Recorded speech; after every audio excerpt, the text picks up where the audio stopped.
ลาบลื่นเหมือนกลีบดอกไม้กุหลาบที่มันโรยไว้มันมีหุ่นตั้งเนี่ยมันจะหลับเรียบเหมือนย่ำต้อยไปเลยมันก็มีคุกคักพองชีวิตก็มีอุปสรรคเหมือนกันตุลุงทองเขายังจำได้ว่าเปิดว่ากุหลาบมีน้ำก็คือกุหลาบปลอมชีวิตของคุณเฮาก็เหมือนกันเหมือนกับเฮากินข้าวกับแกงหอยวะเจ้าเตยก็จูบออกก็ดีก็มาจูบออกก็เป่ามันออกก็ครบเลยนะกินในเอาเปลือกมันขวางกินในมาปุ่นเนี่ยชีวิตมันมีอุปสรรคเหมือนกันโมดสดาญาติโยมอย่างตุลุงเคยวานคุณโรยก็ปิ้นตุกอย่างหนึ่งคุณตุกก็ปิ้นตุกทำอย่างหนึ่งเนี่ยมันมีความตุกโมตุกกายตุกใจตุกกับขอบกับโคตุกกับลูกกับหลานตุกกับพยาธิพยำมาอำปาดมาอยู่นับในเหนือในโตตุกกับหนีกับสินเนี่ยมันมีสัพปะเนี่ยสัทธาญาติโยมทั้งหลายอันว่าความตุกเนี่ยนะตุกร่างกายตุกจิตตุกใจเนี่ยมันมีดูทั้งอย่างนี้เพิ่มก็บอกว่าชีวิตมีความสุขอยู่ง่ายกินง่ายแต่กันเนาะชีวิตที่มีความสุขนะอยู่ง่ายกินง่ายไม่ต้องฟุ้งเฟ้อก่อนนี่ยังสักอย่างนะไปแปะไปอย่างเปิ่นมาบางคนนี่เป็นนางร้านอาหารหรูหรานะก็เสียงเงินเสียงทองซ้ำเตือนนี่นะคุณโรยเขาไปว่าปีเปิ้นใดครับนึงเปิ้นกินเสียงเป็นหมื่นบ่เนาะของเงินเดือนเขาย่ำถึงเขาเดินทำงานได้30 วันน่ะเนาะเปิ้นกินขับเดียวนักเลยเงินเดือนเขาเกินอ่ะมันคุณมันสถานะมันบ่เหมือนกันอย่างงานวันนั้นตุลุงมาเคิดได้ยินพระอาจารย์เอาหลักเปิ้นตอบปัญหาแล้วก็คุณโทรขอมาเปิ้นโทรขอมาว่าอาจารย์ครับผมนี่นะมันไม่ว่าเยอะก่อนนั้นแล้วผมจะรวยกว่าครับนะโอ้อาตมาบอกขอตอบเนิ่น ปัญหานี่นะอาตมาแต่บอกขอตอบแล้วจะไปมาถามทำแล้วเนิ่น อย่างดีท่านมหามโนดเนาะโอ้สมาเนี่ยพาดพิงนะเปิ้นได้เสียแก่ชีวิตไปมีน้ำเตือนึงเปิ้นมาออกรายการอยู่ตุลุงนี่กะเปิ้นโทรขอรายการอยากจะถามพระอาจารย์ว่าอันป่านนานี่เฮากินบ่ได้ถ้าป่าน้ำปิงนี่มันเป็นยังไง มันจะเป็นบาปก็อีกประมาณนั้นน่ะป่านาตีป่าตานี่กะเฮากินป่านานี่มันเป็นบาปแล้วเฮากินป่าน้ำปิงนี่มันเป็นอย่างก้าเนี่ยอาจารย์ท่านพระมหามนุษย์เป็นไทยมันก็เป็นบาปเหมือนกันนั่นแหละเนี่ย ทำชีวิตสัตว์ให้ตกล่วงไปเนี่ยอันนั้นก็ชีวิตนั่นก็แสนสุขที่แสนสุขก็คืออยู่ง่ายกินง่ายเนี่ยสถานเนี่ยใจจ่ายแบบประหยัดมัธยัตินะคือมีความประหยัดอยู่ในสมัยนี้ไผบริหารสตางค์บะจางนะตุกเนอะหันอันใดมาก็จะซื้อหันอันใดก็จะเอาอดอ้อมไว้หน่อยสถานเนอะไม่หลงเปิ้นเอาหยังมาขอขึ้นขอขายเนี่ยเปิ้นเอาของแปะของเจอเนี่ยไปเอาเนอะอยู่ง่ายกินง่ายแล้วก็ไปจ่ายง่ายคือมันมันประหยัดมัธยัติแล้วก็อันนั้นให้ย่างให้พอในโรงเนอะแต่ไปโมเมาก็มันลำไปหยังตัวลุงก็ลงทุนระยะสั้นนั่นน่ะหยังก็โหยลงทุนระยะสั้นก็มันถูกก็พอดีนะก็มันได้ก็โอ้เสียใจตัวก็เลยจางมาเฮือได้มันนั้นตุลุงจังหวานี่ก็โหยมันถึงเตาสวยเข้าวัดเนี่ยปอดตัวเมกาโหยมาถึงพอหน้าตุลุงนี่เขียวแล้วปอดนั้นโมกตาใจตุลุง โหยมันเตาสวยเข้าวัดกันสวยเน็บทุงเสือเข้าวัดมากกว่ามาสักลายบ่ะกันเพิ่นใหม่ก็100 วันนี่ มันกะไปปุ่นแล้วดอกเงินใจประหยัดในลงเนอะบ่าคาดผลประโยชน์ไผเนี่ยจะไปคาดผลประโยชน์ไผอยู่ไปตามน้ำทำไปตามโตน้ำเป็นใดดอกโบเต้าอันเนาะจะไปคาดผลประโยชน์ไผจะไปกับเลดไผน่ะสมมุติเฮาเป็นตัวเจ้าก็ดีไปอยู่กับเปิ้นน่ะเปิ้นตึงบ้านน่ะศรัทธาก็คุณตึงบ้านแล้วเอาตัวเจ้าเหมือนใจตัวน่ะคุณตึงบ้านตัวเจ้าตุนเดียวคือพอแล้วเนาะสุดท้ายก็มันถูกลงกันไปอันนั้นก็แปลงใจหากันเนอะแบ่งจิตแบ่งใจกันเนาะ แบ่งจิตแบ่งใจกันมีวัดมีว่าเฮาก็ไปไหวไปซาไก่เขาว่าซาแล้วนะเขาวัดเขาว่านะเฮาบ่คัดผลประโยชน์ไผเวลากินเวลาตานกินตานไปเนาะแล้วก็บ่โทษเวรกรรมนี่บ่โทษเวรกรรมก็คุณเฮานี่มันบัดนี้สถาจะเวรกรรมมันมีจริงเป็นเวรเป็นกรรมเนี่ยโอ้สักวันก่อนเนอะโอกาสหน้าจะเอาเรื่องกรรมมามาจ้าเต็มรอบนึงนะกรรมของละอ่อนเล่งควายกรรมของกรรมกาดำอยู่บุญเมืองฝ่าปุนแต่นี่พวงมาลัยไฟลูในม่ามโหมาซุบคอกาบินมาตกต่อหน้าตัวเจ้า6ตุนน่ะเบิ่งกันลังกินข้าวอยู่ในห่างเนาะห่างมันจะห่างรถตัดนะกินอยู่ห่างหน้าก็ทำความสลดใจมันเป็นกรรมอย่างเตือนหน้ากันเนอะจะอุ่นเรื่องกรรมนะกรรมก็ซ้อยก้าคุณทำเขาบ่มีบ่โตดเวรกรรมบ่ซ้ำเติมผู้อื่นเนี่ยโอ้ศรัทธาญาติโยมไปซ้ำเติมกันเนอะมันพิษมันผาดไปก็ปล่อยวางนะคุณเฮามันมีพิษมีผาดได้นะเพิ่นบอกว่าเข้าสนามรบแล้วมันจะมีบาดแผลนะมันจะมีบาดแผลกันเข้าสนามรบก็มีบาดแผลนะผ่านสนามรบมาแล้วมันถึงบอกรู้หอยฟันมันนะดูเนี่ยหอยลูกปืนน่ะยังมีอยู่เนี่ยมันเป็นอย่างอย่าซ้ำเติมผู้อื่นอย่าบาคมขืนกับอารมณ์นี่อารมณ์บาดจ้อยก้าเนี่ยทำใจดีๆเนอะการเวลาเฮาอยู่บ้าโมนนี่นะคือไปอยู่ให้ดีนึงเนาะการไฟมันถึงได้ยินเสียงอย่างอารมณ์เฮาบาดจ้อยนะจะเติมมันจะพลาดพังไปจะไปบรรระบายอารมณ์ใส่คนอื่นแต่พิษพ้องมองใจกันเนาะบ่ขมขืนกับอารมณ์บ่ตรอมตรมกับความหักเนี่ยความหักนี่นะสดาญาโยมซ้ำเตือนนี่มันขาคุณใดนะความรักทำให้คนตาบอดละอ่อนปุตโตซ้ำเตือนอายุ10ปลายนะปุตโตไปทำลายตัวเก่าไปฆ่าตัวตายตุลุงก็เคยถามเขานะปอแม่เล่งใหญ่กว่ากองใหญ่มาแล้วมาชื่อมาเยี่ยงตัวเก่าตายมีหยังตุลุงอกหักเพราะรักเธอ มันจะตายก็ตึงบอกให้เราดูไปมีแผลใจนี่มันต้องเอายามารักษามาเติมหาย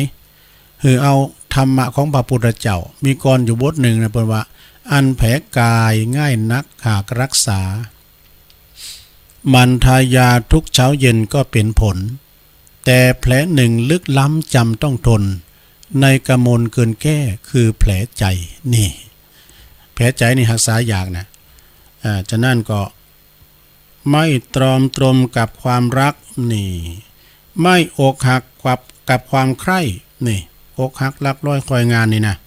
ไม่เสียใจกับความทุกข์นี่ทุกข์ก็มันจะอยู่ด้วยเราตลอดการทุกข์จากไปก็สุขเข้ามาเนี่ยนั้นทุกข์กับนั้นสุขลูก กันเข้ามาอะไรนะก็ดีอกดีใจเนื้อศรัทธาญาติโยมทั้งหลาย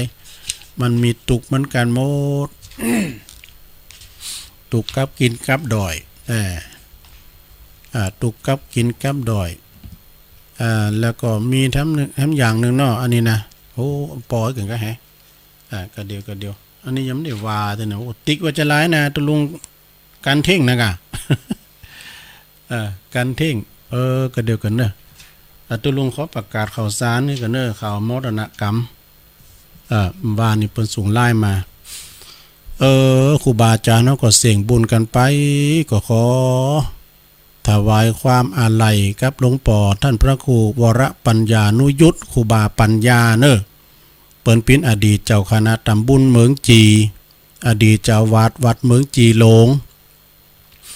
เปิ้นได้มรณภาพลงเมื่อวันที่12กรกฎาคมเมื่อเวลาตี 5นะตี 5ซึ่งครูบาปัญญานี่ก็เปิ้นเป็นตุเป็นผามาแต่น้อยแล้วเนาะศรัทธาเนาะตุลุงก็เคยไปหาเปิ้นก่อนก็มันเหมือนกันเดี๋ยวก็ไปซื้อวิทยุเก่าเปิ้นสอนวิทยุขายเปิ้นมีฝีมือมีความสามารถซ่อมเครื่องได้นะซ่อมเครื่องซ่อมแอมซ่อมวิทยุได้แล้วก็เขาขายนี่ก็ตู้เขาได้ก็ไปละ300ป่ะเนี่ย เอามาฟังเนี่ยนะวิทยุนะก่อนมื้อละเปิ้นได้ละสังขารไปเนขอถวายความอาลัยกับท่านพระครูวรปัญญานุยุตนะครูบาปัญญา อดีตเจ้าคณะตำบลเมืองจีอดีตเจ้าวาดวัดเมืองจีหลงนะตำบลเมืองจีอำเภอเมืองจังหวัดลำพูนบนเนอะเปิ้นก็จะตั้งศพบำเพ็ญไว้ที่บุญวิหารหลงเนาะโทษแต่ทรงน้ำศพผมว่าละอันนี้ก็เปิ้นส่งเฟซส่งไลน์มาตุลุงก็เลยประกาศเพราะว่าฮู้จักเปิ้นดีเคยไปไหว้ไปสาเปิ้นนะอายุเปิ้นบอกฮอดตะฮืมโหนะอายุของครูบา เปิ้นเป็นคนใจดีใจกว้างแล้วก็เปิ้นก็เนี่ยเปิ้นก็โหมกองยามหนุ่มๆเปิ้นก็โหมกองอยู่เปิ้นก็เป็นผ่านนักเทศตั้งเมืองจีก็ฝั่งมินก็หมู่นานาก็ปิ้นย่องอย่างตุลุงเนี่ยเนอะแต่ครูบาเปิ้นเป็นลาวนะ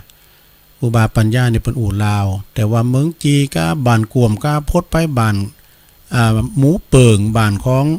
ปอบุญธรรมใจกาดพุ่นน่ะอันนั้นนี่เปิ้นปิ้นย่องทางนั่นน่ะปิ้นย่องก็มีทางบ้านท่านพระอาจารย์มนตรีตุปีบีครับพุ่นนะศิษย์ครูบาขายเฮาฉะนั้นก็ขอแสดงความเสียใจด้วยเนาะครูบาอาจารย์เฮาก็ละสังขารไปเนาะโลดประกาศข่าวสารงานบุญให้กันเด้อซะดาวันนี้นะโยมเด้อวันนี้ก็ตีตาน้ำปิงวันที่13นี่นะเปิ้นปล่อยปลาของโรงเรียนสองแคววิทยาคมโดยมีอาจารย์ผอ.ชัยพันธ์เนาะผู้อำนวยการแล้วก็ตีตาน้ำปิงหน้าวัดพระธาตุดอยหล่อเนอะวันนั้นตุลุงก็ได้ไปรับการต้านตุ่นเตนมาละนะโอ้นักเรียนประกอบมี600ปลายเพื่อจะปล่อยปลากันเนอะตีแผ่นสปอร์ตตีน้องเจเปิดถึงวันพอลงนานเขาเปิดถึงวันนะพบวันนี้แล้วเนอะ13ก็เริ่มตั้งแต่เวลา9 โมงเป็นต้นไปพระจะไปปูจาปลาไปปล่อยก็ดีเนาะเจิญเนอะแล้วก็มีกิจกรรมปล่อยปลาและศาสนพิธีเพิ่นก็จัดที่ศาลาการประเรียนที่วัดพระธาตุดอยหล่อเนอะก็ไปรวมทำบุญกันปล่อยปลากันแล้ววันที่25นี้สนามโฮงเฮนนะสนามโฮงเฮนสองแคววิทยาคมนี่ท่านผู้ว่าราชการจังหวัดเชียงใหม่เพื่อจะมาพบปะพี่น้องประชาชนชาวอำเภอดอยหล่อเนอะปากันไปเนอะเพื่อจะไปอู่ไปจ้าไปแจงยังก็ตามนะเปิ้นมีหน่วยงานเปิ้นมาหลายหน่วยนะวันที่25 กรกฎาคมที่วัดที่อันโฮงเฮนสนามโฮงเฮนสองแคววิทยาคมวันที่13วันนี้เหมือนกันนะโยมเนอะที่วัดหลังถ้ำนะเปิ้นจะมีการตอดผ้าป่าสามัคคีเปิดสมทบทุนในการสั่งศาลาการประเรียน2 จั่นนะวันนี้เนอะเวลาประมาณ9 โมงเนี่ย9 โมง 10 โมงโดยมีท่านอาจารย์นลินตุปิลินนะเปิ้นก็ไปรักษาการแล้วก็เมตตาบารมีธรรมอาจารย์พระครูปัญญาพิสุทธิ์เจ้าคณะตำบลสองแคววัดทุ่งท้อนะตำบลสองแควอำเภอดอยหล่อจังหวัดเชียงใหม่เปิ้นไปปิ่นเก้าปิ่นกันโดยอาราธนานิมนต์ท่านพระครูสุเมธธรรมเสวีไปนั่งนักโดยตุลุงก็จะไปตานโดยในวันนี้นะไอ้ตาก็มาครับสัก8 โมงคืนด้วยไอ้ตาเนอะพี่นันตา วันนี้วันที่13ก็ปากันไปเนอะพี่น้องตุงลุกก็ดี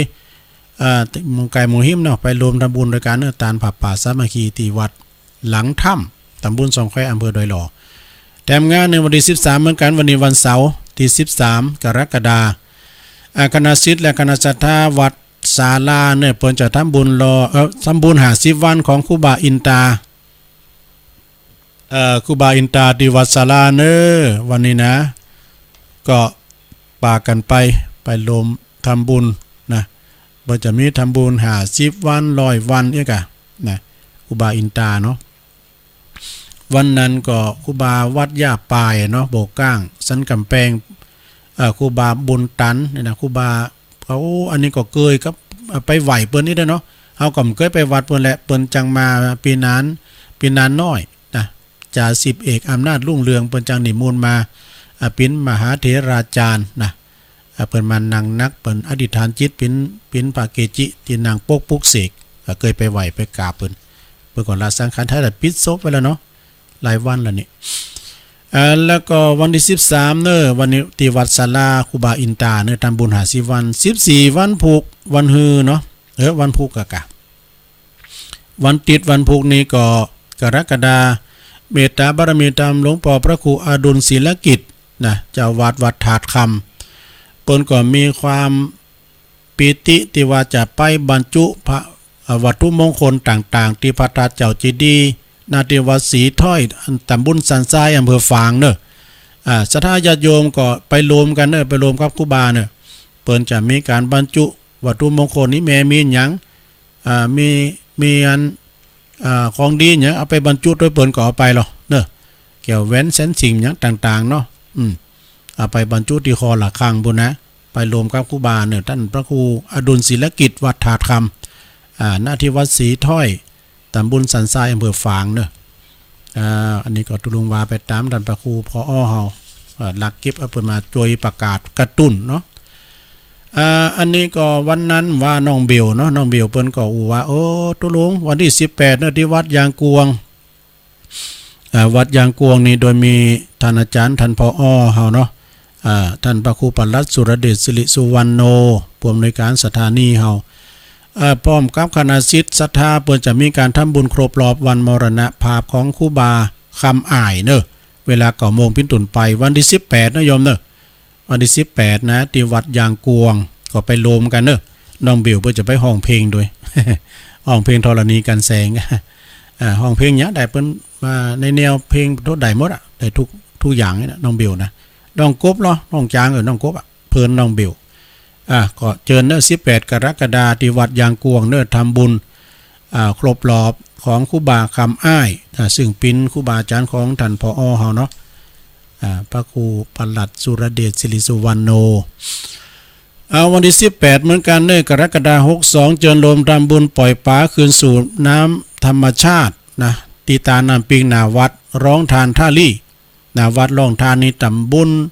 วังผางอำเภอเวียงหนองล่องจังหวัดลำพูนพร้อมกันนี้ก็เปิ้นจะมีการสืบจัดตาลงสืบตึงจัดตาบ้านจัดตาวัดหมดเนาะไปรวมพิธีใหญ่ด้วยกันเด้อเมตตาบารมีธรรมอาจารย์ท่านพระครูประทีปธรรมธดาหลวงพ่อเจ้าคณะอำเภอเวียงหนองล่องนะเปิ้นก็ฝากประกาศมาก็ไปกินไปทานด้วยกันเด้อไปปล่อยปลากิจกรรมปล่อยปลากันลงสู่น้ำธรรมชาติวันที่18 กรกฎาคมก็เวลาตั้งแต่9 โมงเป็นต้นไปจะสืบจัดตาลงด้วยกันเด้อที่วัดร้องฐานท่าลี่อันนี้ก็วันนี้แล้วเนอะเปิ้นเริ่มนะวันนี้เปิ้นจะเริ่มแล้วก็วันแต่เปิ้นในวันพุกที่วัดพระธาตุดอยขุมเงินเปิ้นจะมีการถวายตนเตียนพรรษาด้วยแล้วก็อุปกรณ์การไฟฟ้าแล้วก็จะมีการทอดผ้าป่าสามัคคีถวายการน้ำกาไฟแล้วก็ติดระบบไฟฟ้าภายในวิหารด้วยเนอะวันนี้นะโยมเนอะวันนี้วันห่างวันดาละนะครูบาโตที่วัดพระธาตุดอยขุมเงินตำบลนาทรายอำเภอลีก็ไปรวมทำบุญกินต้านโดยการเนอะตุลุงก็จะไปตานด้วยเพิ่นนะก็เปิ้นจะเริ่มวันพุกนี่วันที่14วันฮือกันเนาะวันพุกวันที่1314วันพุกวันติดนี่ก็เวลา9 โมงเวลา10 โมง 9 นาทีก็ประสงค์เจริญพระพุทธมนต์เพื่อเป็นสิริมงคลแล้วก็ทำพิธีถวายตนเตียนพรรษาแล้วก็ทอดผ้าป่าสามัคคีฉะนั้นก็พระจะไปปิ้นเจ้าภาพก็ดีนะชุดติดฝาผนังจะว่าเป็นไฟฟ้าหลอดไฟต่างๆก็เจิญเด้อที่วัดพระธาตุดอยขุมเงินทำงานหนึ่งก็15 กรกฎาคมเนอะวันจันทร์กันเนาะเพิ่นจะมีการเททองหล่อพระเจ้าตันใจพระเจ้าตันใจนี่เพิ่นจะหล่อกันภายในวันเดียวนะให้แล้วเสร็จนะแล้วก็ช่วงบ่ายก็จะมีการเป็กตุทำเก่าตุนณที่วัดห้วยอ้อวัดห้วยอ้อตำบลน้ำดิบอำเภอป่าซางจังหวัดลำพูนก็ไปกินแป้ตานกันเนอะวันที่14นี่วันที่14พุกก็เพิ่นจะมีการแห่นาคเนาะโอ้เพิ่นโบสถ์กันหลายนี่เก่าตุนกันเนอะกรรมการวัดก็มาโบสถ์เนาะวิยาวัจกรเข้ามาโบสถ์นี่นะมาโบสถ์กันหลายเก่าตุนก็โบสถ์ษานึงก็ฮะโบสถ์3 เดือนเนาะอันนั้นก็ไปกินไปตานไปรวมอนุโมทนาพระจะไปเปิดห้องตาลพระจะไปหับสังติดต่อใดพระอธิการบุญนักท่านอาจารย์บุญนักนะอันนี้ก็จะวัดห้วยอ้อเปิ้นก็ฝากประกาศมาเนาะฉะนั้นก็ไปรวมบุญกันเรื่องงานบุญใหญ่กินต้านโดยการตีวัดห้วยอ้อวันที่14 15วันที่15นี่ก็เป็นวันตาลนะเป็นวันงานละอันนี้ก็ทำงานหนึ่งก็ที่วัด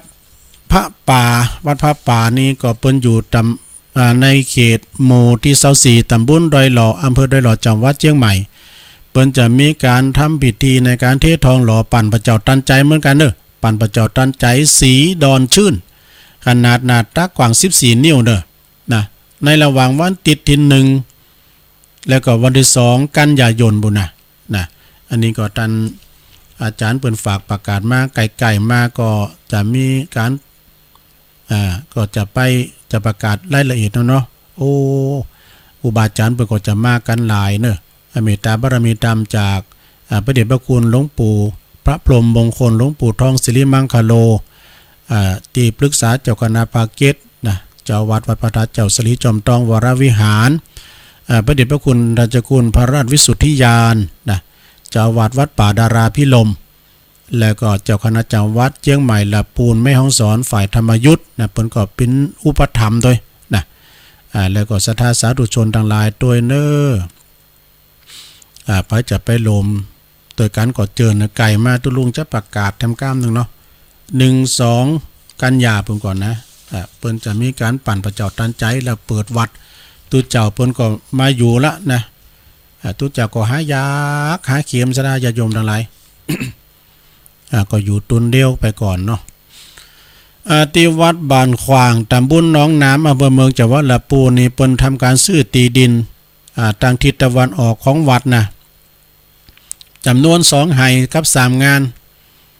แล้วก็เดี๋ยวนี้ก็เปิ้นซื้อไว้ละปิ้นกรรมสิทธิ์แล้วเรียบร้อยแต่ว่าเดี๋ยวนี้จะทุ่มดินนะพระจะไปปิ้นเจ้าภาพทุ่มดินนั่นก็ลำละ450 บาทเนอะแต่ว่าหินคลุกนี่ก็ลดโพงนี่ก็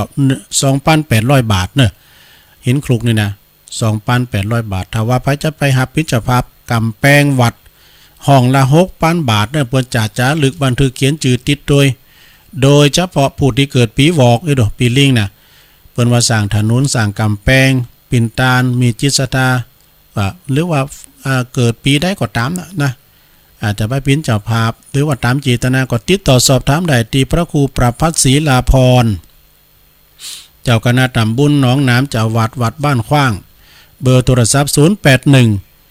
784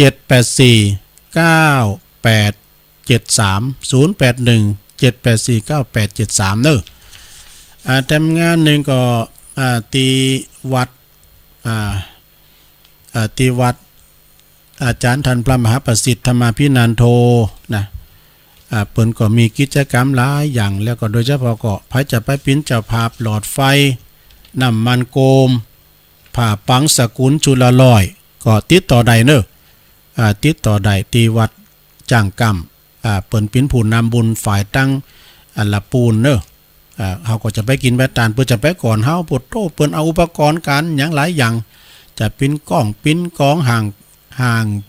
ไปก่อนเฮานะเปิ้นจะไปรอรับเฮาอันนั้นก็ไปติดต่อใดพระจะไปบริจาคยาให้น้องควายก็ดีไปปิ้นจะพาตีเปิ้นต้านกูปีนะปีนี้เปิ้นมารวมกลุ่มเฮากูเติบเปิ้นก็ไปโอ้สายเปิ้นก็หนักเนอะที่วัดจ่างกำท่านพระมหาประสิทธิ์ธรรมาภินันโทแห่งวัดจ่างกำเนอะวัดกับตองเหล่าเย้าเนื้อเปิ้นก็แปลงวิหารครอบพระเจ้าสมปรารถนาเนาะพระจะไปโลมเล็กปุ้นหินดินทรายติดต่อใดตีท่านอาจารย์เจ้าอธิการจารูนฐานะทินโนครูบาแอดหรือว่าตุปีแดงนิเลขาเนาะวัดเหล่าเย้าเนื้อเนาะเหล่าเย้าเนื้อได้ตลอดเวลานะหรือว่าจะติดต่อที่ปอกำนันบรรเลงยะยองเขากรรมการเขาก็ได้นะตลอดนี่ตุปีแดงก็ฝากประกาศมาจะตุลุงก็ลืมไหมนะ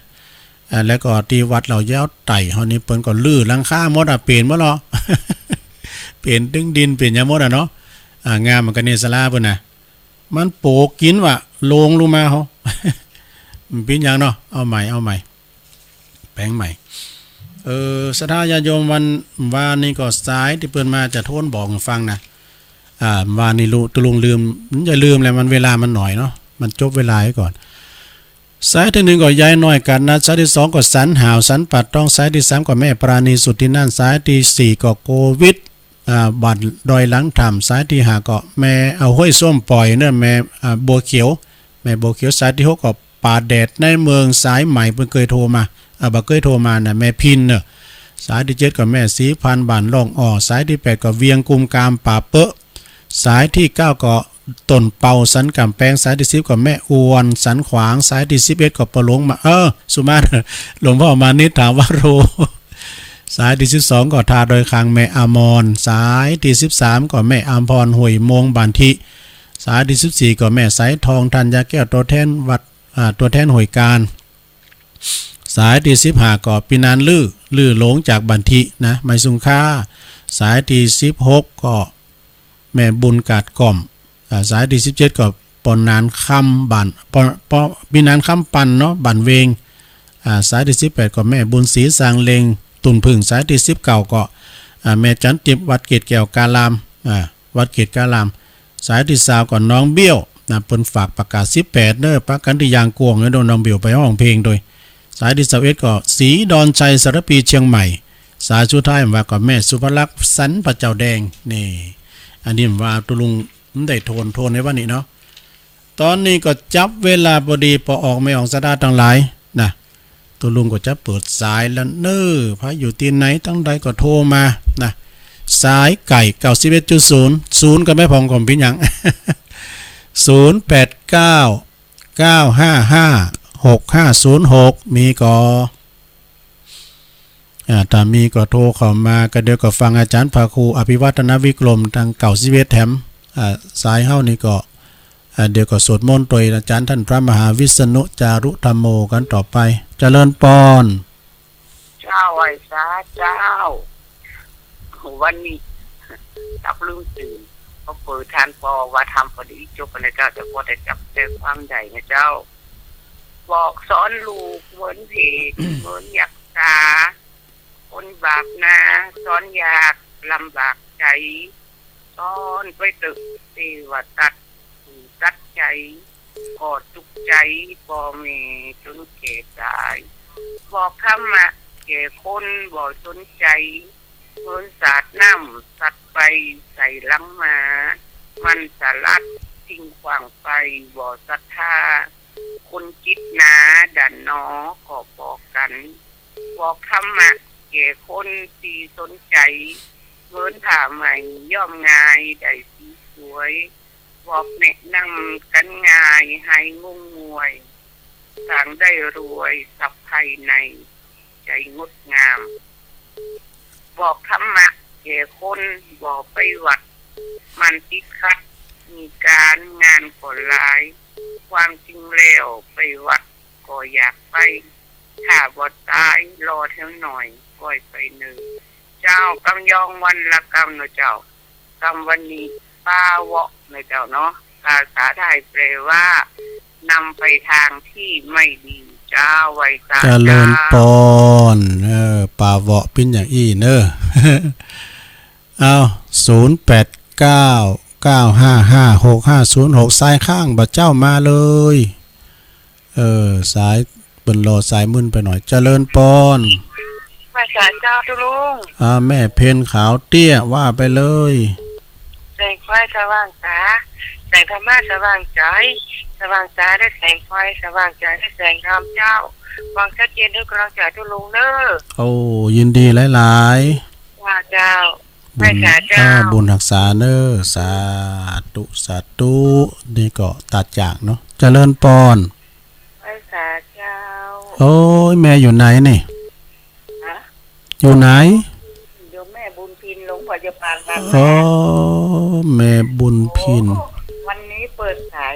เปิดอันวิทยุจัดลุงออกพอดีอีกะดีใจกะที่ว่ากำลังลุกนี่ตั้งแต่ตุลุงเปิดเพลงบ้างอ่ะถ้าตุลุงมันจะออกปี6อีกอ่ะตุลุงว่าปี6มันมีแล้วเนี่ยตี6มันมีแล้วเนาะมันมีนะกะอันเป็นจังว่าอันเกษตรไม่โจ้เป็นจังว่างานหนักไม่เคยฆ่าคนแม่หองยมแม่เคยสอนนะลูกเจ้าเนี่ยหน้าหนาวก็จ้างคนว่าทางกันจะหนาวไม่ได้กินอย่างเนาะเอาอันเนี้ยมาเป็นเตกะงานหนักไม่เคยฆ่าคนเคยฆ่าคนไปเจอที่มันถูกงานนะเอาหลัวไปขายทุกคนไปหักจ้างบัวหลัวลูกสามีกับนี้นะแต่ ดียวเนี่ยทุลุงโอ้เป็นบุญเป็นบุญเป็น แต่กะแม่นอ่ะ กินข้างใช้ประหยัดเอาทำบุญด้วยเนาะแม่นอ่ะนะไหว้พระใจทุลุงกับเจ้าแล้วเนอะ โอ้ วันนี้ ยินดีเจ้าโอ้ดีแล้วแม่บุญพินเนอร์แม่หมอน้อยสาธุสาธุ ไหว้สาเจ้า นั่นแหละโอ้เจริญปอนเจริญปอน ไปสาเจ้าตังได้โยมจากไปสเก็ตเจ้าโอ้ดอยสะเก็ดแต่แม่นหยังไงนี่สายใหม่เจ้าสายใหม่เนาะกำลังโทรมาเนาะเจ้ากำลังโทรแล้วก็โทรดังเจ้ากำลังปิดเจ้าดอยสะเก็ดโอ้ฟังชัดเจนชัดเจนเจ้าไปถามทุลุงว่าเวลาเฮาทานพวกเข้าเฮายังลูกหลานเฮาผมมีเฮาจะทานไว้ไปหน้านี้จะได้กับเจ้ามันเป็นยังไงตานไว้ไปหน้าก่อนตานเห็นโต๊ะเก่าเฮาน่ะกะไปปิ้นหยังก่อนอุทิศบุญกุศลไว้ไปหน้าอีกะ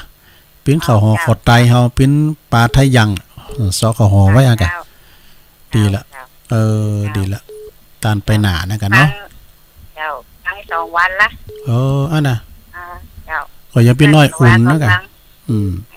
ว่าก็ฟังอ่ะเจ้าเพราะว่าฟังเพราะหนังทำงานอยู่เจ้าตุลุงจะมาปุดพัดสุกวันนี้เป็นอานิสงส์อาจารย์เปิ้นยกเวลาหือเจ้าวันนี้พิเศษไปเนาะพิเศษแม่นละขอบคุณโยมหนักๆเด้อสายใหม่ทำไปเถอะเนาะตานไปหนักก็คือตานกับโต๊ะเก่าเฮาเป็นป่าไทยอย่างเป็นข้าวห่อเฮาเนาะเจริญปอนโอ้แม่คำปันไอ้บ้านมันได้โดนตุลุงแท้มันเป็นหยังอ่ะคะแนนฟังกันอ่ะฟังนะคะเหล่าสันปิ้งตำบุญ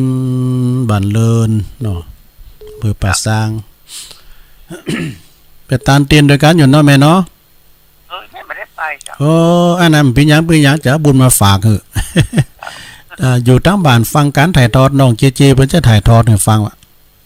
เนาะยินดีแม่คำปานแม่สาธุบุญรักษาเจริญปอนกับนมัสการไหว้สาไหว้สาน่ะหลวงตามูลมาละน้องเจริญได้ฟังอันตุปี้อันฟังม่วนเต็มม่วนว่าแต่แต่กะลืมจือตุปีเลินห่อเน็ตแต่เบิ่นอู่มนอาจารย์ฟังวะ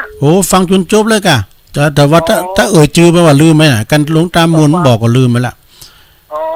ฟังจนจบก็ได้เพิ่นม่วนเนาะเพิ่นอัดแผ่นสปอร์ตกันนี่ท่มใจธรรมดาเลยเนี่ยเสียงอย่างอันพุ่นน่ะพระอาจารย์อันว่าอันแบบมันลำปางพุ่นน่ะแต่เพิ่นเหมือนกระทบกว่าเพิ่นอู่เลิงบุญน้องคือแล้วนะอู่เลิงบุญมนต์ได้ไงนี่เนออาจารย์มันหลายใจครับไหว้สาตรงปอสาแต่กะอันตุปีเจริญอู่มนต์ได้กะฟังเป็นน้ำเป็นธรรมเปิ้นลำพระบทมนต์แต่อันนี้นี่เจริญปอนไหว้สาตุปีมาสุงคาสวัสดีพี่นันพี่นันอันตุปีครับ2 วันจะแล้วตุปีผมมียังดีๆของกันครับมีหยังมีน้ำทำคำสอนนี่กะนึกว่าอันมีเลขหยังบอกของนี่นะอันนี้ผมเคยบอกอ่ะกันบอกกันถูกก็ไปย้ำโหกอ่ะเรียกว่าไก่วันนั้น2 วันบ่ได้นี่แถวเลยนี่จกไผมันอันนั้นนี่เนาะจกไผมันหันว่าอีน่ะตุลุงน่ะมันแต่งสักเตอถามแม่กะหวยเนี่ยกันตุนั่นแต่งหวยกับโปรโตโฟนตกอากาศดอกอันนึงว่าเลยแหละอันนี้เพิ่นเรียกว่าลงทุนระยะสั้นเนาะแม่นน่ะจกไผมันน่ะพี่นั้นอะไรกำให้ก็ดีกันก็เกินไผนะก็เปิ้นได้ก็ดีไปแต่ไปลุ่มหลงกันไปนะหมกบ่ให้พอดีก็ก่อนเนียนมาเจ้าดินไหนของคุณดินไหนมาโคโมเรียนตุเจ้าตั้งบางที่อันตุเจ้าน่ะแต่งยังบ่ถูกนี่นั่นน่ะการเปิ้นถูกก็บ่โตไปบอกไผวันนี้ถึงเจ้านะตุปีดีกะฟังตุปีไหวพระเว้ยดีกะ ฟังไปติ๊กๆเนาะ เวลาวันนี้ชอบพิสูจน์ปีนเนี่ยนะโมได้ อันพอดีเปิ้นยกเวลาเหรอยะปีนั้นนี่สงเป็นความโชคดีตัวลุงว่าอาจารย์นิคมผมได้จัดแล้วก็ตาอาจารย์ท่านพระครูฮอจะเมาถึง4ชั่วโมงก็มันจะเกินไปมันจะหนักกันไปก็เลยยกตอนเจ้าของตัวลุงเองอ่ะครับพี่นักโหนก็เลยวันนี้เตะทำจากมือนั่นเอาดีเลยโอ้เตะทำกู้มาไปหน่อยให้ก้ามก็ต่างใจดิเนาะมันกระสั้นชิดไปหน่อยก็มันเหลือมาอีว่าเดี๋ยวยี่ห้อ65นี่ Honda แล้วเป็นเหมือน100 ซาวเหมือนนั่นเปิ้นเสียงดีเหมือนกันเหรอขอบคุณพี่น้านักๆเด้อเจ้าสาธุขอบคุณหลายๆนะบันทิเด้อลื่อโลงอันนี้นะลื่อโลงเจริญปอนไม่สาจ้าตุลงอันนี้แม่สายทองจำตะคืนนี่ใต้ปัญหาเพิ่นโพสต์อย่างไรก็บ่ได้ตักก็เต็มไหมตักก็เต็มนะน้องคนโอ้ไปเรื่อยๆแฮมเตือนหน้านี่จะใต้ว่าอะไรสีตีนเดินมาหลังคามุงกะเบื้องนี่น่ะต้องให้เลยเด้อสิได้ขอจอมเด้อเจ้าเด้อโอ้เป็นว่าง่ายได้แม่นว่าแม่นากาเป็นเต่าอ่ะแม่สายทองพยาหมอรู้ได้ก็ไว้ก่อนเนาะแม่น่ะเป็นยังเจ้าสาธุยินดีเด้อเจ้าเอาขอบคุณตุปีเลินเด้อคือแล้วเฮาก็ตายในใจมันต้องปิ้นเป้าในนอไหนน่ะปิ้นว่าแม่นเต้ว่ะโอ้เจริญปอนไอ้ซาเจ้ามาล่ะแม่ยินปินตาอุ่นร้องคือกวาวตัวแทนเราก็กวาวเด้อบริเวณหนองหล่องหลับปูนฟังเจ้าละก้าแม่โบยินฟังจนวันเลยอันแต่บุเพลงเหรอดีกะวันนี้กุ้งเกียรติกุลเชียนสงแม่โบเย็นปินตาอุ่นวันนั้นไปตันเตียนเดินกันอยู่ก้าก่อนใส่เบอร์ก็มันมีสูงใจไป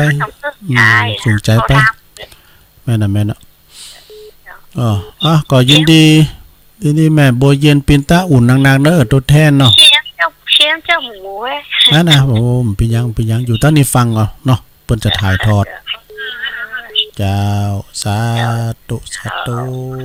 ร้องคือกวาวเจริญปอนโอ้แม่ทองแม่ขันทองเนี่ย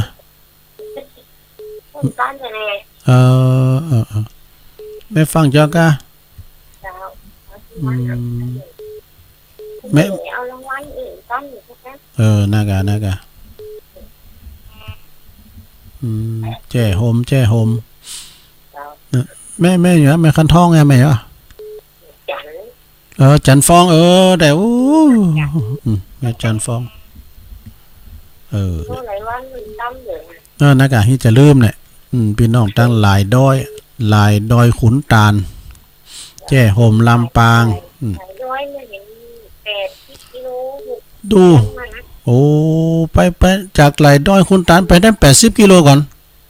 โอ้ไก่หวาได้แต่ใจมันไก่กัน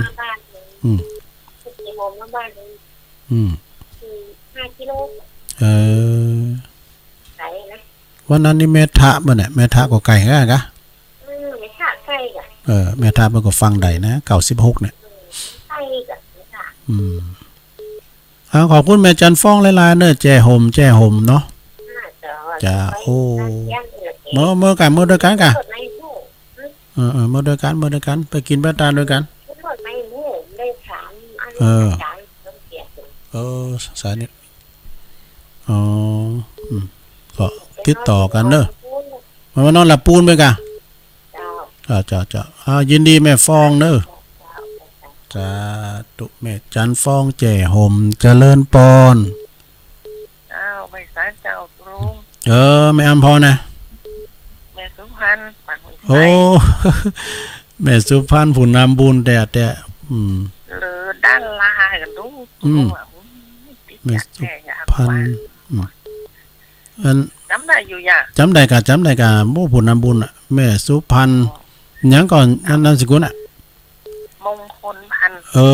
แต่มงคลพันธุ์ก็ซ่องก็ว่าอยู่นั่นแหละซ่องเก่ามันน่ะมงคลพันธุ์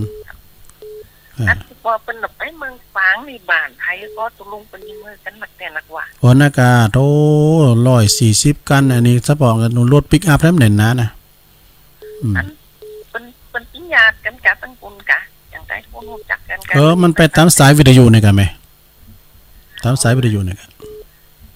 คือมันจะไปวัดเดียวกับไปหลายๆวัดนี่มันก็ คือวัดไหนมี3วัดจุดไหนมี3วัด339เอาไป3จุดไป3จุดจุดไหนมี3วัดนะ ไปสุพรรณเราก็เคยไปตัวอันตุลุงดอยห่างบาท อ๋อ นี่นะ ดอยหางบาทอันแม่สุภาพนี่บันทีเนาะ เจ้า บัน ไป ที มันนี่คือเพิ่นจะไปตั้งกันนั่นเป็น10วัดที่ก็มีนะเจ้าวัด10วัดนี่ก็มีนะ อากาเปิ้นไปอากาก็การทำไปกูวัดนี่ ราชการเนี่ยเนาะ อืม มันขึ้นตั้งแต่เมืองไปยังพอให้เขาเคยไปนะ ปีแล้วนี่ผมได้ไปกับเปิ้นสักการเปิ้นไปลำปางเปิ้นไปพูดกันเนาะไปตังแปลนานบ่กะฮะไปทางใดน่ะปีแล้วนี่ผมได้ไปกับเปิ้นโอ้ เพราะว่ามันจะไปกันหนักแต่หนักวาย แม่น น่าอย่างตั้งเขียนปีนี้ตุลุงเปิ้นเอามาวัดดอยห่างบาทกันเนี่ย โอ้ดีก็ มัน ดี จะ ก็ รอดเล่นวันที่21เนี่ย โอ้ดี ต ละ ลอดนิมนต์เพิ่นมาเอานั่นเองค่ะ ดียินดีเนอะเจ้าสาธุ อันนี้ผู้ เจ้า อันนี้ผู้นำบุญเด้อบันทินะก็เปิ้นนั้นมันวันนั้นเปิ้นก็มาตานนี่เนาะตานเตียนที่วัดเนาะเนี่ยเจริญปอนเดี๋ยวกันเด้อ089 955 6506 089 955 6506ลืมบอกเบอร์ไปเจริญปอนไม่ใช่กะฮัลโหลติดแล้วนะเอาได้ไหมมาใหม่กระด่างให้แล้วเฮ้ยมารายเก่าน่ะ022เนี่ยเฮาเติ๊กไหนก็ได้เลยนะเนี่ยมันขยับขยื่นเลยน่ะเฮาต้องวางหูไว้ก่อนนะแล้ววางสายก็กระด่างอยู่เฮ้ยละมาเลย089วางละ955 6506พี่น้องเมืองฝางสักสายแล้วมากะพี่น้องเมืองฝางเชียงใหม่ยังก็ฝางชัยปราการแล้วก็แม่อายเนาะถ้าโทรเข้ามาสักเบอร์ก็ดีตั้งสันกำแพงตั้งยังปูนแถมเนาะตั้งไก่052ตัดเลขใต้มันนะเจริญปอน ไว้สาธุลุง จอมหยุดด้วยเนี่ยจอมห เขา ยุด ยากเขาชอบ 2แผ่นดิน เขายากหน่อยมาเจ้าเนี่ย น่ะ นึกว่าตุลุงประจัดหรอ พอดีอาจารย์เปิ้นหือแตนเพราะว่าเปิ้นจะเมาหมดกว่ามันยาวเนาะเปิ้นก็ได้ไปจะต่อเนี่ยกะกุละ2ชั่วโมงเพราะว่าวันนี้วันเสาร์นี่อาจารย์นิคมเปิ้นมีติดธุระอีกอะมันสามารถที่จะจัดได้ก็เลยแบ่งเวลากันตุลุงก็เอาตอนเจ้าฟังเจ้าแล้ว จะได้ไปฟังเจ้าวันนี้จะได้ไปรดน้ำศพหลวงพ่อนั่นลุง หลวงพ่อใหญ่มั้ง หลวงพ่อแก้ว ธรรมโมวัดวัดสัตว์ดอนมูลบ้านแควมรณภาพตะวาเที่ยง สันดอนมูลนี่เนี่ยก็ บ้านแคว บ้านแคว บ้านแคว วัดบ้านแควเนาะ วัดบ้านแคว หลวงพ่อ ที่95ค่ะ โอ้หลวงพ่อมูลนี่หลวงพ่อแก้ว หลวงพ่อแก้ว ชายาเปิ้นอยู่ไหน ผมมาแน่ใจนะเพราะตอนผมไปอันดำหัวปีใหม่เพื่อก็ บ้านแควเนาะบ้านแควอายุ95ปีเนาะ ธรรมโมนะ เปิ้นจะลดน้ำซบทำแรงบึด 4 โมงแรงมาหนึ่ง 4 โมงแรง 4 โมงแรง โอ้ มันเป็นญาติ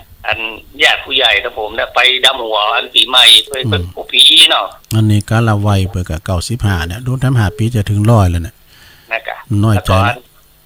แต่ว่าวันซื้อที่เปิ้ลก็ยังมาอยู่นะยกเจ้าฟ้านี่นะ โอ้นี่เป็น ยัง ไป มา ดี ยกเจ้าฟ้าผมจะถ่ายรูปไว้อยู่ล่ะโอ้มาหันหมด แต่ว่ากับเจ้าหูมาเปิดหันเฟซอย่าลงเฟซโอ้ อ๋ออำเภอหยังก่อเพิ่นอยู่อ่ะ อำเภอสารพีอ่ะ อ๋อ อำเภอสารพีตำบลตากว้าง อืม ตำบลตากว้างอำเภอสารพีจังหวัดเชียงใหม่มาคิดติดต่อกันเนาะ อืม คิดติดต่อกันข้ามน้ำปิงไปวิดปึกถึงอ่ะอันหนึงเป็นเขตอำเภอสารพีอันหนึงเป็นเขตอำเภอเมืองแถวลำพูนเนี่ยค่ะ เขตติดต่อเนาะเขตชายแดนติดต่อ ใช้ได้ติดต่อมันก็อย่างนั้น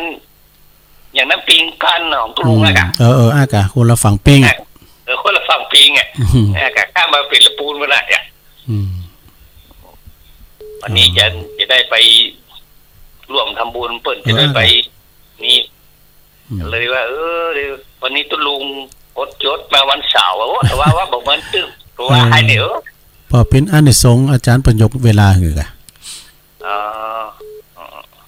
อ ขอบคุณนายเนอะ ครับไหว้ โอ้ สาไหว้ สาธุสาธุจอมยุทธ2แผ่นดินลำจ่างเนอะตำบลประตูป่าละปูนเจริญปอน อ้าวว่าจะตุลุง โอ้แสนพรหมเนอะอันนี้ก็แม่สุทัศน์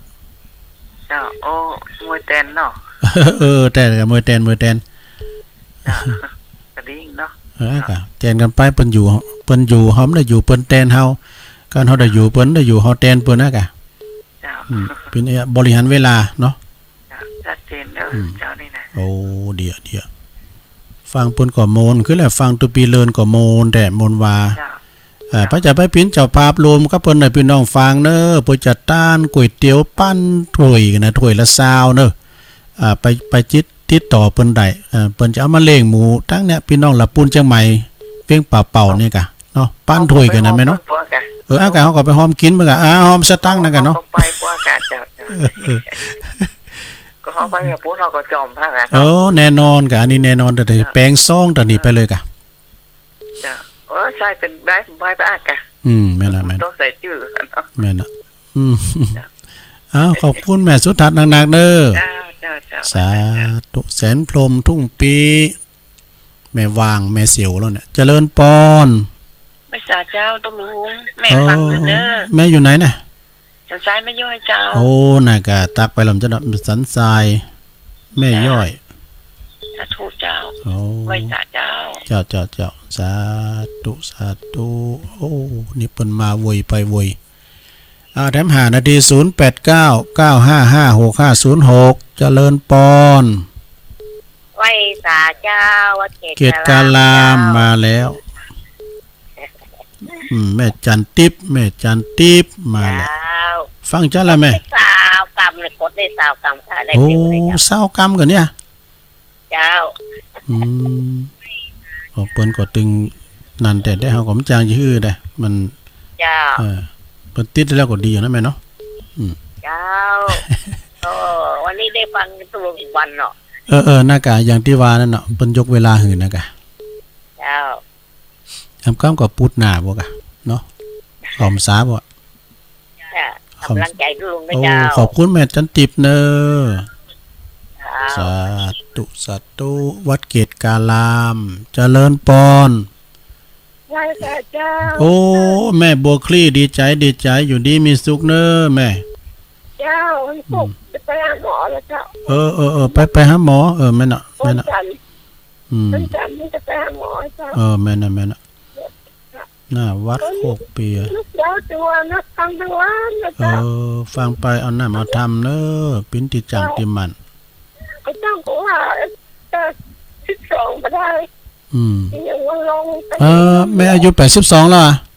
82 โอ้ เจ้า น่ะกะก็เฮาปอก็สิว่าหนุ่มวะนี่ 82เจ้าก็น่าจะป้ากันแม่ว่าเสียดินแล้วว่าโอ้ตาวันตา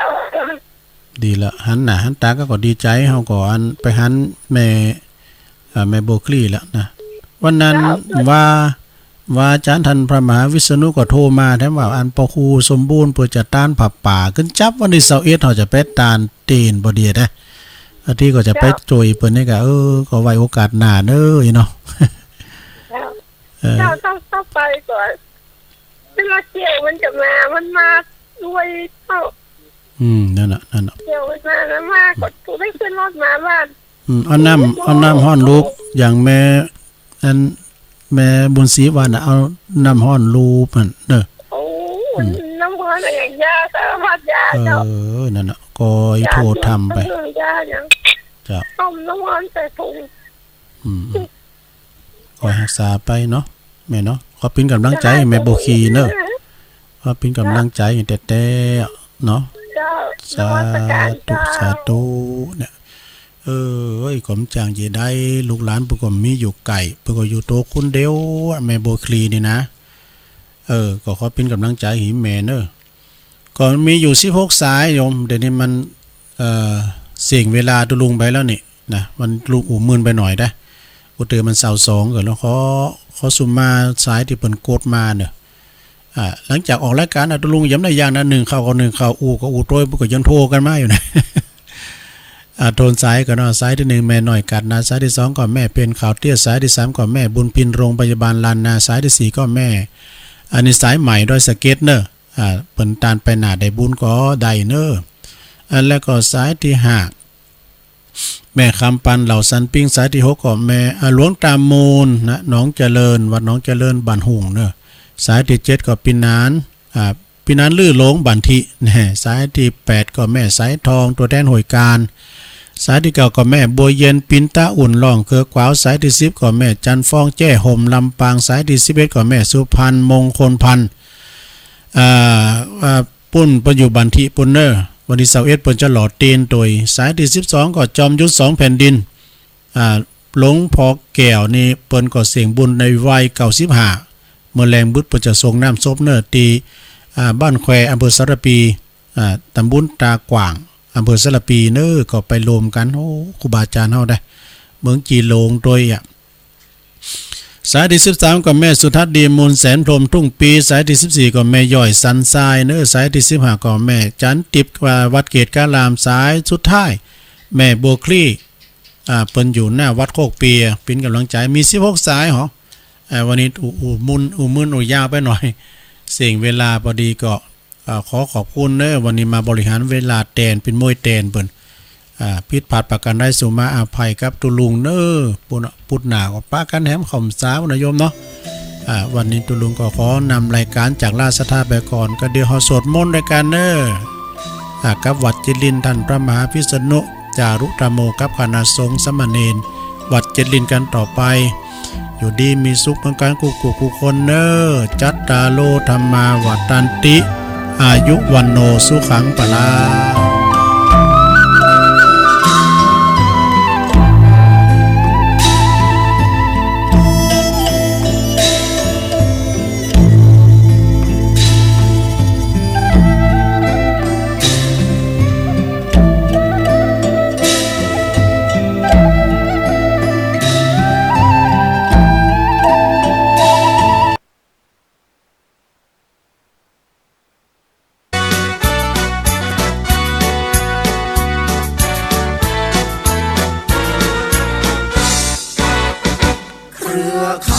วิทยุชุมชนภาคเหนือเกิดขึ้นเพื่อประชาชนชุมชนทั่วไป